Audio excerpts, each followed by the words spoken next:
Welcome back to XLIVE Esports Summit. I am joined today with Hana Tjia with UTA. Thank you so much for being here. Please tell us a little bit about yourself and the company that you work for. Yeah, of course.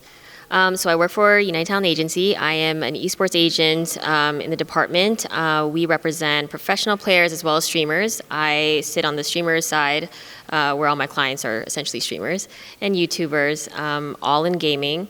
I've been in the space for about 5 years now, and most of my clients have been with me since the very beginning of their careers, the ones that we've seen today.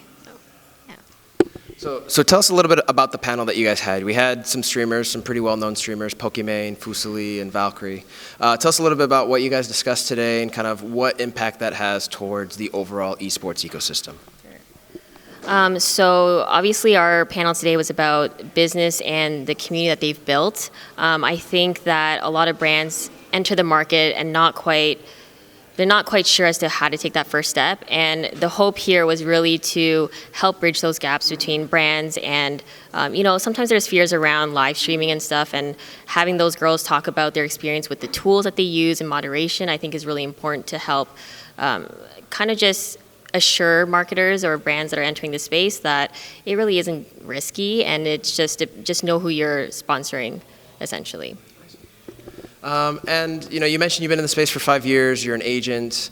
You've kind of represented that talent since then. What tips do you have for anyone that's interested in getting into the esports space? That's kind of a big thing. It's a bigger market that's growing, and everyone just thinks that because they love esports, they can enter the space. So how did you get in, and then what tips can you share for others that are looking to do the same thing?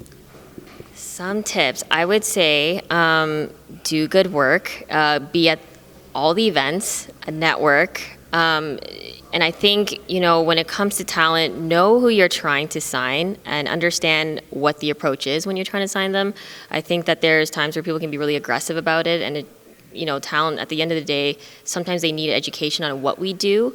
And I think that that's a huge part of our job, is to educate them on what talent representation means and what that service actually requires. And so my tips is, maintain a good reputation, have good relationships with everyone in the space, and just do honorable work more than anything. Awesome. Hana, thank you so much for joining us. For everything XLIVE, you can find us here. Hit the like, subscribe to get up-to-date news with everything XLIVE Esports and live events. Thank you.